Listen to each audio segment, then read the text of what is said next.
Le candidat aux élections, candidat pour le Bloc québécois en Abitibi-Témiscamingue, M. Sébastien Lemire. Bon matin, Sébastien. Bon matin, Bruno. Bon, écoute, content de t'avoir avec nous ce matin pour ces élections-là. Je sais que vous étiez en combat des candidats hier, on va dire ça, un combat ou plutôt en échange. Ça s'est bien passé de ce côté-là?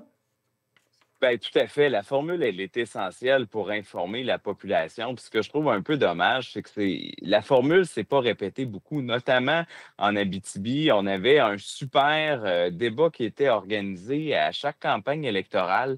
Puis c'est essentiel aussi d'aller dans les enjeux locaux des différents villages et des MRC et des villes. Donc, pour moi, le fait qu'il n'y ait pas eu de débat partout sur le territoire, tu sais, on en Hmm. avait fait une dizaine à chaque campagne électorale. Cette année, on aura eu seulement 2 jours d'échange, 2 moments d'échange à cause de la disponibilité des autres candidats. J'y Oh. peux rien, mais c'est quand même quelque chose qui, pour moi, est une préoccupation de bien informer la population. Puis certainement que les débats sont des moments clés. Ben, parlons de votre dernier mandat. Dans le fond, parlons pas des autres, parlons de votre dernier mandat. Si vous deviez résumer là, votre dernier mandat comme député fédéral, ça serait quoi vos moments forts, puis ce sur quoi vous aimeriez peser là, aujourd'hui pour cette élection-là qui s'en vient?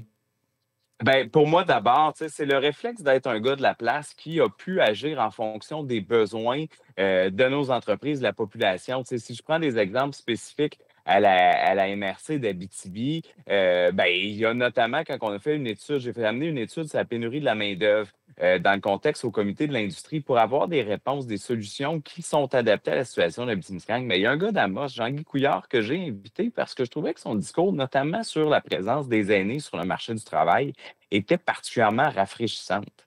Et effectivement, il y a des conséquences à se priver de gens qui ont le goût du marché du travail, mais qui n'ont peut-être pas le goût de dire, bon, ben moi, ce que je gagne dans la poche droite, je vais le perdre de la poche gauche. Tu sais. Il faut adapter nos réalités. Et c'est un message qui avait été donné, comme la table métal de BTB-Ouest, comme l'UQAP qui avait participé à ça.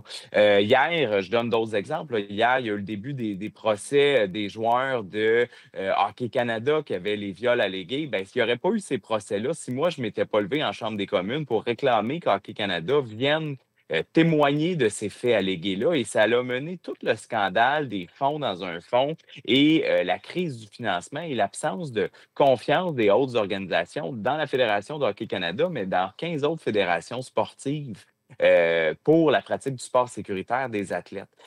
C'est plusieurs exemples, une étude sur les minéraux critiques stratégiques avec l'importance de transformer à proximité de la mine. Donc, les budgets gouvernementaux, puis particulièrement dans le contexte de Trump, il y a là quelque chose d'absolument essentiel. Est-ce qu'au lieu de se tourner vers les États-Unis puis d'avoir une dépendance comme on l'a actuellement, est-ce qu'on peut avoir davantage de programmes de transformation puis tout le projet, évidemment, du Mont Nickel et minéraux stratégiques Abitibi?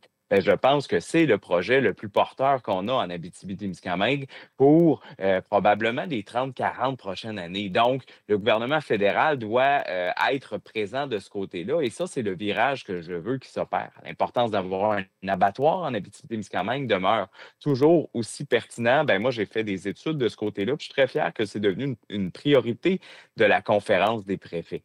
Donc, je peux continuer comme ça, donnant beaucoup d'exemples. Tu sais. Peut-être un sur la forêt, si vous me permettez. Là, tu Oui. sais, c'est dommage que le bois d'Arbec s'en va dans le coin de Saint-Louis plutôt que l'autre bord de la rue au BMR. Tu sais.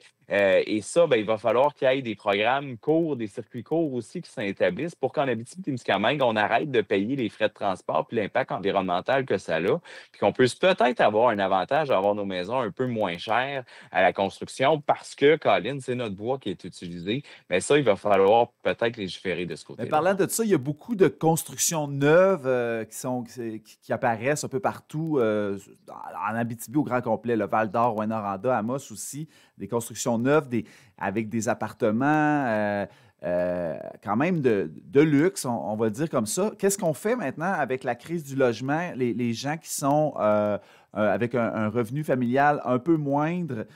Concrètement, le Bloc propose quoi? Sébastien Lemire, vous proposez quoi de ce côté-là? Bien, évidemment, il faut les rendre les plus abordables. Ce que vous nommez, c'est pas nécessairement que c'est des appartements de luxe, mais les coûts de construction ont littéralement Ben, c'est ça. explosé. Ça nous Et on apparaît de va luxe. donner Non, non, tout à fait. Mais on va donner quand même des subventions de la part des gouvernements en fonction du prix moyen de construction. Et ça, c'est un problème en Abitibi-Témiscamingue parce que comme on n'a pas construit durant les 20 dernières années, pourquoi? Parce que les programmes n'étaient pas adaptés à notre réalité aussi en Abitibi-Témiscamingue et parce qu'il y a eu évidemment la crise dans les années 90, mais depuis, notre population a stagné. Donc, dans d'autres régions du Québec, on constate que si le prix moyen des maisons a augmenté constamment, ben, ils ont eu des subventions en conséquence, ce qui n'est pas notre cas. On ne tient pas compte que ça coûte 30 plus cher faire une maison à cause des coûts de construction, puis aussi l'approvisionnement en bois et toutes sortes qui devraient nous coûter moins cher, mais qui nous coûtent plus cher à cause des frais de transport. Donc, il y a des solutions à amener, mais pour moi, puis j'ai fait plusieurs interventions à la Chambre des communes sur la pénurie de logements parce qu'on la vit depuis quoi, 15 ans en Abitibi-Témiscamingue et c'est pas nouveau de la dernière année comme dans plusieurs autres régions du Canada. Mais il faut varier les programmes, que ce soit coop, évidemment des programmes sociaux et abordables qui doivent être réellement abordables. Les fiducies aussi qui sont de plus en plus populaires, qui peuvent être des solutions qui vont rendre ça. Donc, j'étais très content de voir la SCHL qui proposait des alternatives à ces programmes. Puis, il y a beaucoup de projets de résidence qui ont pu avoir accès à un certain financement qui n'a pas été disponible durant les 30 dernières années par le gouvernement fédéral. On construit là, pour des 3000 logements à Montréal, à Toronto, à Vancouver, mais des fois, un 8, un 18, un 24 logements en Abitibi-Témiscamingue peut faire toute la différence. Puis je veux Et rajouter aussi quelque chose, des programmes pour les maisons préfabriquées, comme exemple les maisons nordiques ou les maisons Champoux en région. Ben, c'est des solutions qui peuvent s'appliquer. Tu sais, Hector Rôtier en toit pourrait être un grand nostalgique des plans Vautrin. Ben, c'est peut-être par les maisons préfabriquées qu'on peut avoir aussi cet accès-là, mais souvent, les programmes n'ont pas accès, ils demandent des dimensions qui ne permettent pas d'être utilisées sur nos routes. Donc, c'est tous ces petits détails-là qui est fondamental de nommer dans la crise et qu'on doit ajouter les programmes parce qu'ils sont réfléchis en fonction des besoins de Toronto du côté fédéral. Puis, c'est ça qui est choquant. Mais déjà, ce changement-là est commencé, puis il y a plus d'adaptabilité pour l'Abitibi-Témiscamingue. Et là, dans une époque où le bras de fer est de plus en plus intense entre, au niveau politique international, tarifs douaniers, là, on pourrait parler là, de l'offre, de la gestion de l'offre au niveau agricole aussi. Il y a plusieurs fermiers ici, des agriculteurs qui se posent la question, est-ce que ça va perdurer? Mais concrètement, là, Sébastien Lemire, aujourd'hui, vous rencontrez des citoyens à l'épicerie. Qu'est-ce que vous entendez? Comment vous pouvez les aider concrètement au Bloc québécois, au fédéral, en 2025? Ben, je peux évidemment pas nier qu'il y a une certaine fragilité ou une détresse de la part des agriculteurs, notamment à cause du contexte de la gestion de l'offre. Et la gestion de l'offre, c'est un programme qui est fondamental, qui permet à des fermes à dimension familiale d'opérer en Abitibi-Témiscamingue. Sans la gestion de l'offre, ça serait beaucoup plus difficile à cause de l'éloignement des marchés. Et il se produit plus de surplus aux États-Unis qu'on fait de production au Canada au complet, tu sais. Donc, ce modèle-là, il est fondamental. Évidemment, pour moi, l'enjeu de miser sur les circuits courts, de faire en sorte qu'on ait davantage de place aux produits de l'Abitibi-Témiscamingue, puis qu'il y a plus de volume qui puisse se créer, va faire partie de la solution. J'ai fait une étude sur justement les conditions d'agriculture en Abitibi-Témiscamingue, puis on se rend compte qu'on a des défis, des lacunes à chaque étape. Évidemment, je peux parler de l'enjeu d'un abattoir, mais bien d'autres. Est-ce qu'on peut prendre davantage de risques collectivement pour nos producteurs agricoles pour s'assurer que ces ressources-là soient disponibles sur nos tablettes? Mais effectivement, le coût de la vie a augmenté énormément, puis je veux le nommer aussi pour les aînés. Ben, c'est un autre projet de loi, en plus de celui de la gestion de l'offre, que le Bloc québécois a mis de l'avant. Et sur le principe, les conservateurs, les libéraux, le NPD nous a tous appuyés, mais quand c'est le temps de passer à l'action, bien, la réalité, c'est que le gouvernement libéral a préféré promettre un chèque de temporaire avant les élections ou, bedon, un congé de TPS durant les fêtes qui a été un calvaire pour nos entreprises à changer toutes leurs caisses enregistreuses.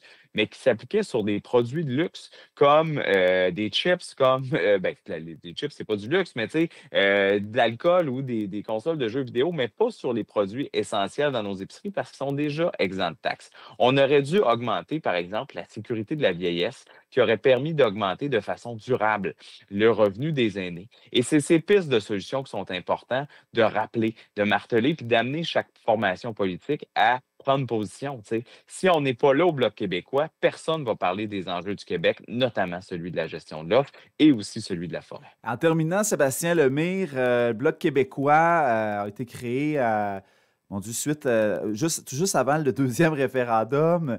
La pertinence du Bloc, surtout aujourd'hui où ce qu'on cherche un gouvernement qui est puissant, qui va avoir les coups des franches pour négocier à l'international, vous vous définissez comme un parti d'influence. C'est quoi notre avantage à voter pour Sébastien Lemire, Bloc québécois en Abitibi-Témiscamingue et au Québec? Ben, vous avez en région d'abord quelqu'un qui, on a, je vais parler au jeu. Je pense que j'ai démontré ma solidité pour défendre les intérêts de la région. Donc, moi, je suis opérationnel au jour 1. Tu sais, il y a une solution qui est fiable, qui est gagnante et qui va poursuivre son travail. Puis dans le contexte de ne pas nommer nos enjeux, il y a un coût à ça. Je pense notamment, tu sais, ça fait 40 ans qu'elle dure, la crise du bois d'œuvre. Ça a eu beaucoup d'impact en Abitibi et au Témiscamingue. Et dans le contexte, ce n'est pas nouveau avec Donald Trump. Donc, il va falloir apporter des changements et tourner notre économie. Pour ça, il va falloir nommer nos besoins. Puis, il n'y a rien de mieux que quelqu'un de la région dont moi, ma mère est née à Amos. Mon arrière-grand-père de l'Art Trudel était dans les constructeurs de la cathédrale. Ça fait partie de mon ADN que de revendiquer l'Abitibi-Témiscamingue et je suis prêt à le faire, à continuer de le faire au jour 1. Donald Trump va avoir une fin dans ses mandats. Tu sais, quand on nous dit on va proposer un grand corridor énergétique, on va ramener gazoduc. Gazoduc, ça ne sera pas prêt avant 15 ans. Il n'y a même plus de projet en ce moment. Ce projet-là est mort. Mais si on fait miroiter cet intérêt-là, d'abord, l'Europe n'en veut pas de ce projet-là et il n'y a aucun avantage environnemental. Tu sais. Moi, j'aime mieux amener mon électricité pour un projet comme Dumont puis Minéraux stratégiques Abitibi que pour transformer du gaz naturel qui va servir à l'Europe et qui vient de l'Alberta. Et c'est ces éléments-là qui est fondamental de nommer, de renommer. Et surtout si le Bloc québécois le Québec se donne la balance du pouvoir, peu importe si les Canadiens décident que le gouvernement sera conservateur ou libéral. Évidemment, il va être libéral, je pense que c'est assez clair dans la tendance actuelle.